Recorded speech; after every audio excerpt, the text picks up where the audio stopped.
Hi you guys, it's me Kiana coming at you again today. I know my lighting is not the best, but I definitely wanted to get this last part, which is part 3 of this opening your own daycare series out. And it's somewhat of an educational video. If you're just catching the last part, which is this part, you're going to definitely go back to the previous 2 videos because you will be lost at that point. So you're going to press stop, go back to the first video, and then catch yourself up to this video. I gave you guys all of the licensing information, how you're going to get started, what you're going to need, things that are helpful tips, pros and cons, all of the educational requirements. All of that is going to be the first and second video. So right now, this is the last part, and I'm just going to get into the inside information as far as how you had to have things lined up, things that you're going to need, how you can actually get those things, and also some grant information. Let me start off with the grant information. Now, you're going to call your local social service to get the licensing board information or phone number. Once you do that, they're going to set up for an orientation for you guys to go to, as I stated in my previous video. They're not going to be able to tell you the grant information there because they pretty much want you to hold all your questions. After the orientation is over, they really don't answer that many questions then either, because they usually have an allotted time for the usage of that room. And basically they want you to go through a whole long drawn out process, so they feel as though you don't need to know grant information yet because you haven't even done an application yet. But I'm just going to basically cut to the chase. Most states are the same as the state I'm in now, and it's the state of Maryland that I'm in. You qualify actually for a $500 grant. Well, it's up to $500. What they don't tell you is that when you're obtaining all of your items to get like stuff like tables and chairs and little poster boards and all that kind of stuff, they don't tell you this, and this is, I think it's a ploy because they really don't want to kick out the grant. The only way you can get this grant that I'm referring to is if you keep your receipts. Now, you can get a receipt even from yard sales, because it just needs to be actually somebody handwriting a receipt, the item that you purchased, the amount you purchased, and all that good stuff. You're going to keep all your receipts, because this is actually how you're going to get the grant. If you do not keep the receipts, you will not qualify for the grant, because the grant is for startup fees that you've had to start a home daycare. So you can get up to $500 again, and you're going to be mindful of keeping your receipts, and mindful again of the items that you purchase. Now, as I touched base somewhat in my second video, it is actually some cribs and playpens and high chairs. You're going to check your serial number. The reason for that is because it's a lot of things that you have to get into as far as home daycares or daycare centers, and a lot of things are either recalled, especially if they're in thrift stores and stuff, because they're old. Just because they're old doesn't mean that they're on the list, but you definitely want to check first. So I would recommend that you actually, if you're getting stuff from thrift stores, place it on hold, go home and check online to see, check the serial numbers out, and then go back and purchase the items. But I will place them on hold first at the local thrift stores. So they do check this kind of stuff when they come out for the licensing board. They do check the serial numbers for all of your items. So if I was you, I would definitely do it that way, being mindful again of the items that you purchase. Now, if you do not purchase, if you do not want to have children under the age of 18 months, you do not have to have cribs. However, you are going to have mats and things of that nature. Now, you can go into, when I opened up my daycare, at the time they had Family Dollar and Dollar General and stuff like that, but they didn't have child care items. So I used to have to actually order from child care magazines, and when you're ordering from child care magazines, you're ordering from the places that most large centers and preschools and Head Starts order from. Okay. Now, when I owned my large center, I could afford to order from those magazines, but I had to actually order from them when I opened up my home daycare, because a lot of yard sales do not have these items, because they are specifically used for child care purposes, usually, or child care areas. So I actually know where you can get mats from, and don't have to pay the $25 to $35 that you're going to pay in childcare magazines, and usually they're actually the cheapest ones that I used to get was like $27 up to like $60 per mat. Okay, and as I stated in my previous video, you can have up to 8 children in a family daycare if you're doing it with someone and you get licensed at the same time. So it has to be simultaneously that you do the application and things like that, and you get your fingerprinting and your background checks and all that kind of stuff. You would have to get it at the same time. You can have up to 12 children at that time. Okay, so now if you don't want to, I'm sorry, I lost train of thought. Track of thought. If you don't want to have children, this is your business, so you can do what you want. Okay. If you don't want to have children that are under a certain age and not potty trained, that's your prerogative. But again, you're making you're making your money. Not as you're not going to make as much money as, or you're basically lessening your options. That's what I'm trying to say. Okay. Because once you get into not accepting certain people, then you're making your options less.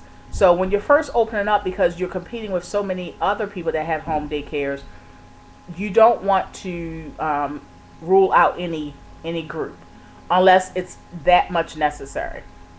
If you're the type of person that you cannot handle babies, by all means do not have babies then. If you only can handle tolerant infants and things like that, then that's the group that you should target. Okay? So just keep that in mind. Again, if you do not have children under 18 months, you do not have to have cribs, but you will have to have mats. You can even have playpens if you like. But again, checking the serial numbers of all those. You're also in that number of, I told you, 8 to 12 children that you can have. You can have 8 children if you're just doing your home daycare by yourself. You can only have 2 babies, and babies are between the ages of 18 to 12 months or under. You can only have 2. Okay, so if the licensing board comes to your home and see you have 4 babies and the rest are toddlers and you're by yourself, you will get cited for that. And when I say cited, they keep track of all of that stuff. Okay, you can eventually get your license revoked. Your licensing will happen every 2 years. You will need to maintain your licensing. It's anywhere between $25 and $35.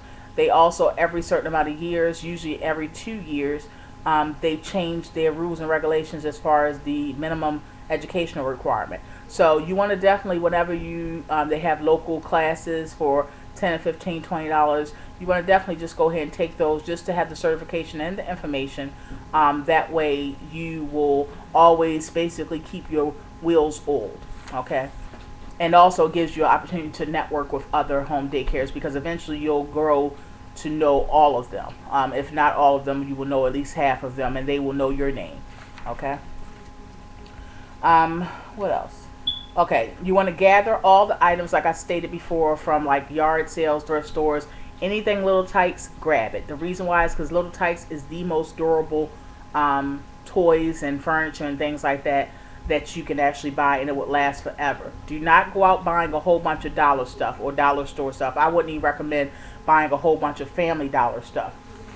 The reason why is because long term you will wind up spending more money, and it also breaks easily. Pieces break off, just to keep down the fact that you don't have to worry about no one choking off or anything and stuff like that. You want to buy sturdy, nice things. You don't want to buy just the cheapest that you can buy just so the licensing board sees you have them, because long term it actually not only harm the children, it will wreck your brain on not being secure and thinking that things will break off or babies will bite this off or whatever. You want to look for your multiplicitables, your large and small. That's your blocks, your Legos, your wooden cabin, things like that. You want to look for your role play items, maybe a kitchen set, refrigerator stove set. They also now have the little laundromat sets, your little awning board and iron. You want to have your dolls. You want to make sure you have all kinds of dolls, unisex dolls. You want to have gender-friendly dolls. You want to have male, female, all that kind of stuff, whatever you want to call it. You want to have those. Make sure you have your bowls, pots, and pans, tea sets, all that kind of stuff. Now you can get those from Dollar Tree and Dollar Store. It doesn't matter about those because they really don't break off or nothing like that. You want to have all of your motor skill items, your large and small. You want to have all your science items, and your science items are going to be your sand and water items. You want to have magnets, measuring cups, telescopes, things like that. Now it seems like these are going to be very expensive, but again, you're keeping in mind, you're being mindful, and you're leaving the time for you to be able to collect these items over the 6 or 7 months of the application. So whenever you're seeing these items in the thrift store, whenever you go for yourself or anything like that, you're just going to keep your eyes open to anything else, and eventually you'll get to know the people at the thrift stores, and eventually they may even hold stuff for you. I know when I was starting out my home daycare, my local thrift store actually, even to this day, remember me, and this was from many years ago from my previous marriage, and they actually got to the point where they would put stuff aside for me in the back because they knew I was opening up a daycare, and at some point I had already owned a daycare and owned a center, so they would put stuff in the back for me and I would just come by automatically. So you're going to also make sure you have your tables and chairs, making sure they're sturdy. A good way to have an economical way of getting tables and chairs, if you can't find cheap, ones at a yard sale, just buy a coffee table, put the ends, the plastic safety ends on the corner, and you can also buy chairs with using cheap, hey baby, using cheap lawn chairs, and that's a good way that you can use. But I actually prefer and recommend that you get the little Tykes items and chairs and tables because again they last forever. You want to have your items for circle time, and circle time is going to be your books, your puppets, your tape recorders, and your sing-alongs and all that good stuff. So you want to definitely have all your circle time items as well. Puzzles. You want to have puzzles for all age groups, and it's definitely important to have all of these items to be age appropriate for whatever age group you decide to have. You want to have your wide puzzles. You want to have your thick puzzles. You want to have your doorknob puzzles. You want to have all different kinds of puzzles. You want to have large floor puzzles, educational puzzles, any puzzles that you would basically see at a thrift store or maybe at a yard sale. Grab them, because first of all, they're only going to probably sell them for like a quarter a piece.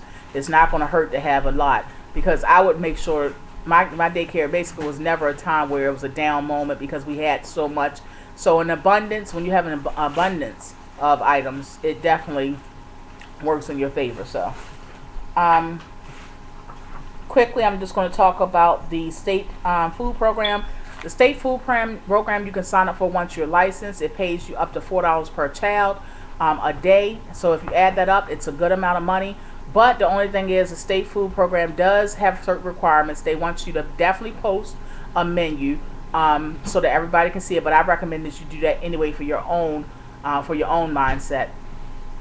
They also want you to buy specific products. You cannot buy off-brand products. They have to be name brand, and they will give you all that information of the list of items that you can and cannot have.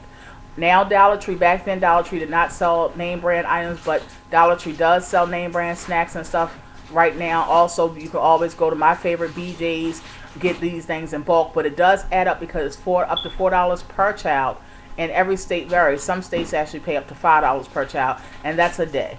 Okay, so if you're starting at a home daycare level, that's, it's a good amount of money, a couple of $100s a month. But imagine how much you'll be making at a daycare, a large daycare level. Daycare, just to let you know, is a $1 billion industry. Only way I can tell you right now is, just like it's necessary for doctors and lawyers and nurses, who do you think watches their children? Then that should tell you that it's just as necessary as having doctors. So I hope this has been helpful for you guys. If you need any additional information, or if I didn't touch base with some of the things, I hope that this was helpful. This was not intended to tell you all the information. It was just to pique your curiosity and also look into it further. You have to find out these things on your own as well. But I did give you the basis of where to start, and hopefully this helps. So I thank you all, and look at my next video. Be blessed, subscribe, and comment.